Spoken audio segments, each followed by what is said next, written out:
Bonjour à toutes et à tous, bienvenue sur Soldats du Salut, bienvenue dans une nouvelle méditation autour de la lettre de Jacques.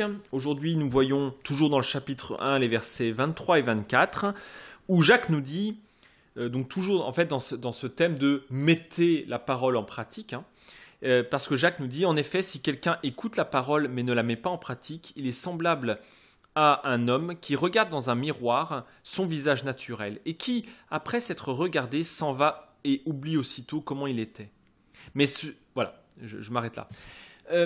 Quelque chose d'intéressant, c'est une image que donne Paul, cette image du miroir, parce que, ça nous dit plusieurs choses. Premièrement, ça nous dit que la parole de Dieu est un lieu où je me découvre et même je me connais finalement en vérité et en amour, mais j'y reviendrai tout à l'heure. Je me découvre en vérité, c'est-à-dire que plonger ses regards dans la parole de Dieu est quelque chose qui va nous permettre finalement d'enlever nos illusions. Et c'est quelque chose d'assez important dans notre société parce que notre société est persuadée que finalement la meilleure personne à vous connaître, c'est vous-même. Vous êtes la personne la mieux placée pour vous connaître. Et en fait, je pense que c'est profondément faux.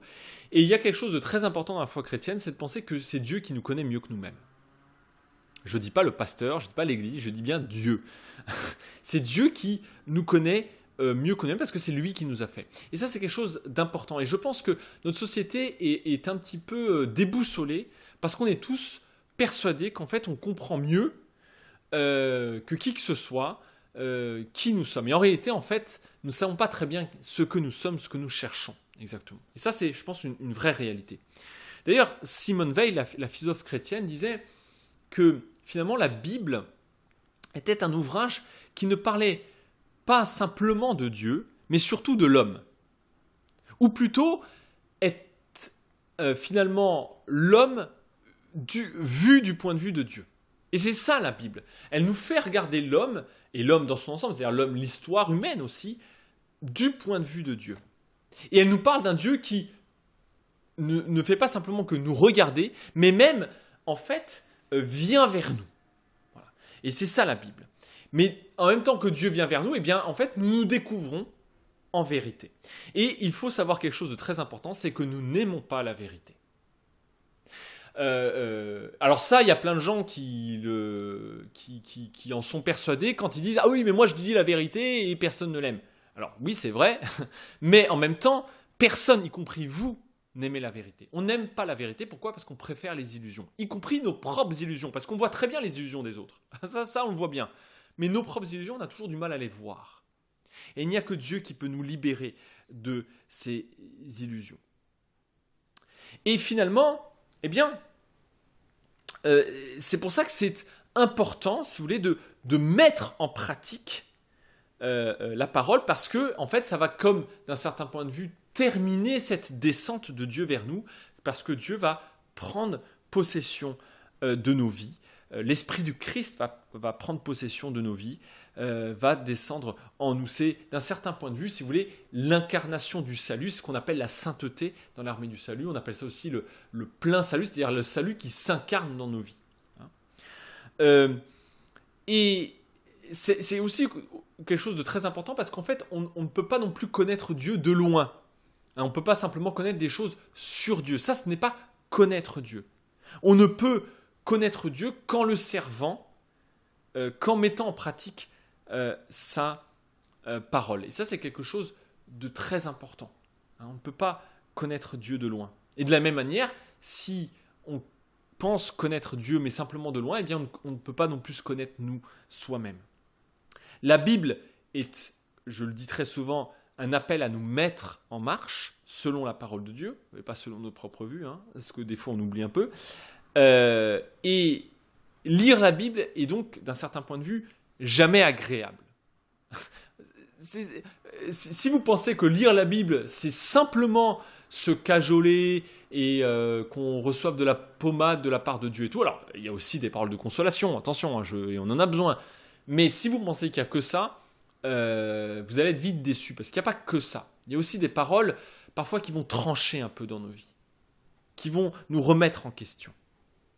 Et il faut tenir bon. Il faut tenir bon parce que c'est pour notre salut, c'est pour notre relèvement. Et c'est je voudrais revenir donc sur autre chose, c'est que, comme je vous disais, c'est un regard plein de vérité sur nous, la Bible. Mais en même temps, c'est aussi un regard plein d'amour. Parce que, comme le dit très souvent les psaumes, Dieu est amour et vérité. Et ça, c'est quelque chose, je pense, vraiment d'essentiel. Il est amour et vérité. C'est-à-dire que d'un côté, il est là pour un peu trancher dans nos illusions, et donc ça, c'est pas agréable, il est vérité. Mais en même temps, s'il n'était que vérité, on serait déjà tous morts. Alors, il n'y aurait que de la condamnation, finalement. Mais en même temps, il est amour. Il est amour. Parce qu'il nous aime malgré tout. Et il faut tenir ces deux choses. On ne peut pas simplement dire que Dieu est amour, comme aujourd'hui on tord un peu dans tous les sens. Oui, peu importe la vérité, finalement, Dieu est amour. Oui, mais s'il n'y a pas de vérité, il n'y a pas d'amour. Vous voyez, il ne peut pas y avoir d'amour sans vérité, ni de vérité sans amour. Parce qu'une vérité sans amour, elle est destructrice. Un amour sans vérité, c'est simplement de l'illusion déguisée. Donc il faut les deux. Et Dieu est les deux. Et donc, d'un côté, il faut apprendre à se découvrir en vérité, mais pas pour nous flageller, pour nous découvrir selon les yeux de Dieu, selon la grâce de Dieu. Et souvent, on manque de ça.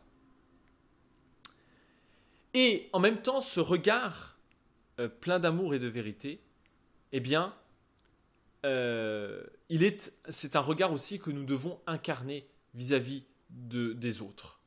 Parce que souvent, nous avons aussi un regard de vérité vis-à-vis des autres. On ne veut pas que Dieu nous regarde en vérité, mais en même temps, nous regardons facilement les autres avec vérité. Et là, alors, eh bien, il faut aussi avoir ce regard d'amour de Dieu. Ou quand peut-être nous sommes trop, j'ai envie de dire, un peu trop cool, on dirait aujourd'hui, eh bien, peut-être aussi apprendre à être en vérité avec les autres.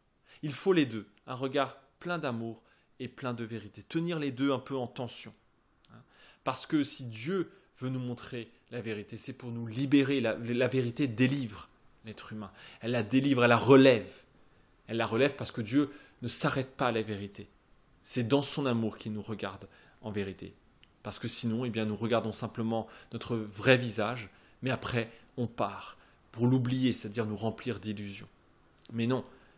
Et alors, à ce moment, nous sommes encore esclaves du monde. Non, si on veut rester dans la vérité, si on veut rester libre de l'esprit du monde, eh bien, il faut mettre en pratique la parole, rester sous le regard d'amour et de vérité de Dieu. Voilà, j'arrête là. La suite au prochain épisode. D'ici là, restez sang et feu.